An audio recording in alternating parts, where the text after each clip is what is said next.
Good morning, student. Today in our fourth standard, we are going to learn about our last chapter. This is our second last chapter, not last, second last chapter it is. This is 23rd chapter, that is natural disasters. Disasters means mishaps. Many a times we see that it rains very heavily for a long time and water start to getting accumulated in the low-lying area. This is called as flood situation. So flood is a natural disaster. Many a times we see that it doesn't rain any even in a small extent. So this is called as the drought condition. Famine, drought, along with that sometimes there is snowfall which causes the damage of the crops. Sometimes it rains heavily and landslide occur. So these all are the mishaps that take place. And whenever there is forest fire, again earthquake is there. So these all situations, they cause a lot of loss of life and property. So they are called as the disasters. कुछ ऐसे events होते हैं हमारी life में, कभी कभी suddenly हो जाते हैं और कभी कुछ ह्यूमन उसके पीछे रीजंस होते हैं जिसकी वजह से हमारे सराउंडिंग में बहुत सारे चेंजेस होते हैं और उसका रिजल्ट ऐसे होता है कि कोई ना कोई नेचुरल डिजास्टर्स हो जाते हैं.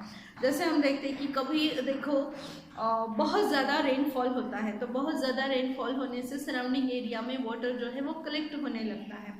तो इसकी वजह से फिर ये जो कंटिन्यूस रेनफॉल होता है, वाटर जब कलेक्ट होने लगता है तो फ्लड सिचुएशन हो जाती है. कभी कभी बिल्कुल ही रेनफॉल नहीं होता, अकाल पड़ जाता है, लोगों को पीने के लिए पानी नहीं रहता, ट्रीज प्लांट्स जो है वो सारे सूख जाते हैं, क्रॉप्स नहीं ग्रो हो पाते. So that is called as the drought condition. Sometimes we see that there is earthquake. कभी कभी earthquake आता है. तो earthquake में mostly क्या होता है कि घर गिर जाते हैं, अर्थ जो है वो शेक होने लगती है, हिलने लगती है. That is called as earthquake. तो जो हाउसेस, कच्चे हाउसेस होते हैं, कच्चा हाउस जो होता है, सॉइल से बना हुआ जो घर होता है, वो कोलैप्स हो जाते हैं. We see that the rivers they change their direction. कभी कभी बहुत ज़्यादा रेनफॉल होता है तो माउंटेन स्लोप्स जो होते हैं वो नीचे आ जाते हैं. That is called as landslide. In this way, we see that there are many natural disasters that take place in our surrounding. बहुत सारे natural disasters होते हैं जो हमारे surrounding में कभी न कभी होते रहते हैं. So let's see which are the natural disasters mentioned here. Which frightening natural events can be seen in the pictures below? They have given two pictures. ये two pictures है. यहाँ पर देखो, ये volcanic eruption है. ज़मीन के अंदर से ये बहुत ही hot boiling liquid it is coming out. This is called as volcanic eruption. And here you can see the water is, here you can see water is flowing along with that. A storm is there, not water is flowing. This is a storm condition. So we see that in these situations, the trees they fall off. Whenever there is storm, the trees they fall off. Along with that, we see the houses, no, the poles they are uprooted. Electric poles they are uprooted. Plants also are uprooted. The house roofs they are carried away with strong winds. In this way, we see that natural disasters they affect our everyday life. Natural disasters की वजह से हमारा जो everyday life है वो affect हो जाता है. लोगों के घर गिर जाते हैं, कभी देखो तो छत उड़ जाता है, कभी तो रोड के ऊपर पेड़ वगैरह गिरने से सभी का लॉस हो जाता है. उसमें गवर्नमेंट का भी लॉस होता है, हमारा भी लॉस होता है, रोड जाम, ट्रैफिक जाम हो जाती है, हमारा इकोनॉमिक लॉस होता है, टाइम का भी हमारा लॉस होता है जब इससे रोड ब्लॉक हो जाते हैं. सो इन दिस वे जब भी कोई भी नेचुरल डिजास्टर जब आता है तो उसकी वजह से बहुत सारे लॉस हो जाते हैं. Sometimes during the rainy season, suddenly there is a downpour which lasts for 2 or 3 days. The river flows in full speed.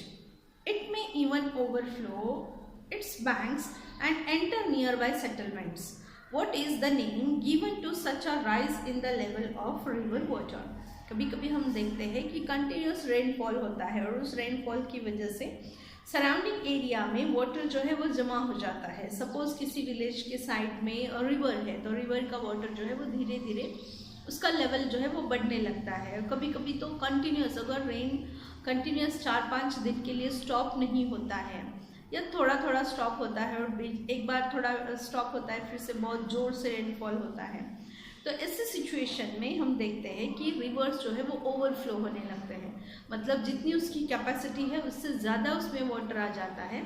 तो सराउंडिंग जो प्लेसेस होते हैं, चाहे वो फार्म्स है या फिर लोगों के घर हैं, तो ऐसे एरियाज में वाटर जमा होना शुरू हो जाता है। This situation is called as flood situation. इस सिचुएशन को फ्लड सिचुएशन कहा जाता है। Name 2 places of Maharashtra where earthquakes have occurred. फिर इसके बाद अर्थक्वेक, महाराष्ट्र में अर्थक्वेक देखो, लातूर डिस्ट्रिक्ट में हुआ था, किल्लारी में, बहुत साल पहले। और फिर इसके बाद अभी भी रिसेंटली कोल्हापुर या सोलापुर, कहीं भी every now and then places, ऐसे प्लेसेस पर होते ही रहता है। लेकिन मेजर जो हुआ था वो लातूर डिस्ट्रिक्ट में हुआ था। An earthquake under the sea gives rise to very high waves. What are these gigantic waves called? अगर earthquake जमीन पर होता है तो घर गिर जाता है, बहुत सारा ये हो जाता है। लेकिन earthquake, वही earthquake अगर ओशन के बॉटम में होता है, जमीन की ओशन में जो नीचे ज़मीन होती है, क्योंकि पानी कितना भी गहरा हो लेकिन नीचे ज़मीन होती ही है, अगर उस ओशंस में, सीज में जब earthquake होता है तो बहुत ऊंचे ऊंचे, हमारे स्कूल की जो क्लासरूम्स है, क्लासरूम के से भी ऊंचे ऊंचे वेव्स क्रिएट हो जाते हैं ओशन में। और जैसे जैसे वो कोस्ट की तरफ आते हैं, ओशन बीच की तरफ आते हैं, तो वैसे वैसे उसकी हाइट जो है वो बढ़ती जाती है। स्पीड कम होती है लेकिन हाइट बहुत ज़्यादा होती है। तो ऐसे वेव्स को कहा जाता है सुनामी। अंडरस्टैंड? इसको क्या कहा जाता है? सुनामी कहा जाता है। The spelling is TSUNAMI, tsunami. तो ये जो सुनामीज होते हैं, तो सुनामी की वजह से वो वाटर का स्पीड और वाटर की हाइट इतनी ज़्यादा होती है, उसका प्रेशर इतना ज़्यादा होता है कि ओशन के बीच पर खड़े हुए सारे लोग तो बह जाते हैं, साथ ही साथ वहाँ की ज़मीन भी उखड़ जाती है। अगर व्हीकल्स है, होटल्स है, कुछ भी है, वो सब कुछ तहस नहस हो जाता है सुनामी जब आती है। तो 2004 में, दिसंबर 2004 में बहुत बड़ी सुनामी आई थी आंध्र प्रदेश में। तो वहाँ पर बहुत सारे लोग मर गए थे, एनिमल्स सारे, वाटर करंट की वजह से। ओशन में जो वेव्स आए थे तो उसकी वजह से ओशन बीच पर, दिसंबर था तो बहुत सारे लोग वहाँ पर क्रिसमस या न्यू ईयर सेलिब्रेट करने के लिए वहाँ पर जमा हुए थे। तो उसमें हज़ारों लोगों ने अपनी जान गंवाई और वहाँ के जितने भी होटल्स थे, जो भी था, व्हीकल्स थे, वो सब कुछ डिस्ट्रॉय हो गए। इस तरह से अर्थक्वेक है, सुनामी है, फ्लड है, ड्रॉट है, these all are called as the natural disasters. These natural disaster take place because of the natural reasons. Natural disaster के पीछे कुछ नेचुरल रीजन्स भी होते हैं और कभी कभी ह्यूमन एक्टिविटीज़ भी होती है जिनकी वजह से नेचुरल डिजास्टर्स होते हैं। तो which are the human activities that are responsible for the natural disasters and which are the things or remedies against the different natural disasters, how these natural disasters they affect our everyday life. These all points we will discuss in our tomorrow's video. Okay, so let's meet tomorrow again.